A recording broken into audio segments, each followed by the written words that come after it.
Welcome to the deep dive. Yeah. Today, we're getting into something absolutely critical for, well, any design project, really.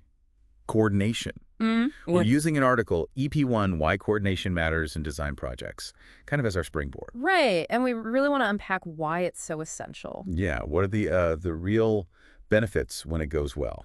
And importantly, what are the costs, the actual tangible costs when it falls apart? Okay, so diving right in, the article kicks off saying, every single successful design project, doesn't matter if it's a shop, a building, an interior, Anything. it hinges on solid coordination for like smooth execution. Absolutely. It even says great ideas can just completely tank without it.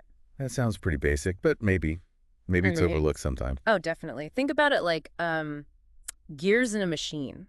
Okay. If they're not meshing perfectly, the whole thing just grinds, right? No matter how clever the design. So coordination is that meshing, making sure all the parts work together. Precisely. It's the alignment for design projects. So what makes that alignment so crucial? The article mentions getting everyone on the same page, shared vision. Yeah, that's huge. Getting all the stakeholders, everyone involved, to share that same vision right from the get-go. Like having the same set of plans before you start building? Exactly that. It stops teams pulling in different directions, you know? Right. And ensures everyone's aiming for the same end result. Without that, you're just asking for, well, chaos and lots of redoing work. Which brings us to avoiding problems. The article talks about costly mistakes, delays. Yeah, major consequences. These are the real costs we mentioned. So poor coordination leads directly to that.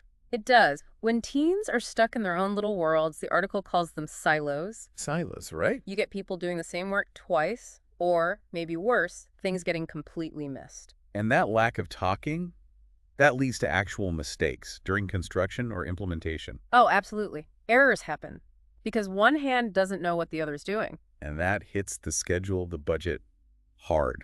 You bet. Missed deadlines, surprise costs popping up. It's almost inevitable if coordination is weak. And the article also notes the final thing, the actual design. Yeah, It might not even look or work like it was supposed to.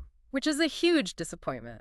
For the client, obviously, but also for the team. Yeah, I can imagine. Yeah. It all traces back to that communication breakdown. That collaboration just wasn't there. There's a really good example in the article, isn't there? The retail store. Oh, yeah, that's a great one. Looked perfect on paper, apparently. All right. But the communication between the design team and the builders was poor, specifically about the lighting plan. So what happened? They didn't share the plan properly. Seems like it. So the fixtures got put in the wrong places. Oh, no. Yeah, which meant extra cost and more time needed to fix it all. Wow. That really shows how a seemingly small communication slip About lighting. can have direct, like, financial consequences Yeah, and delays. exactly. It proves that putting effort into coordination up front really does prevent these bigger problems later. Okay, so we get why it's vital and what happens if you neglect it. Does the article give tips on how to actually do it better? Thankfully, yes. It suggests some, well, they might seem like obvious strategies, but clearly they're needed. Like regular meetings with everyone involved. Yep. Regular meetings, using shared documents so everyone sees the same info. Clear communication channels make sense. And assigning a specific point person for each team. That helps streamline things. So you know who to talk to about what. Right. And one more big one.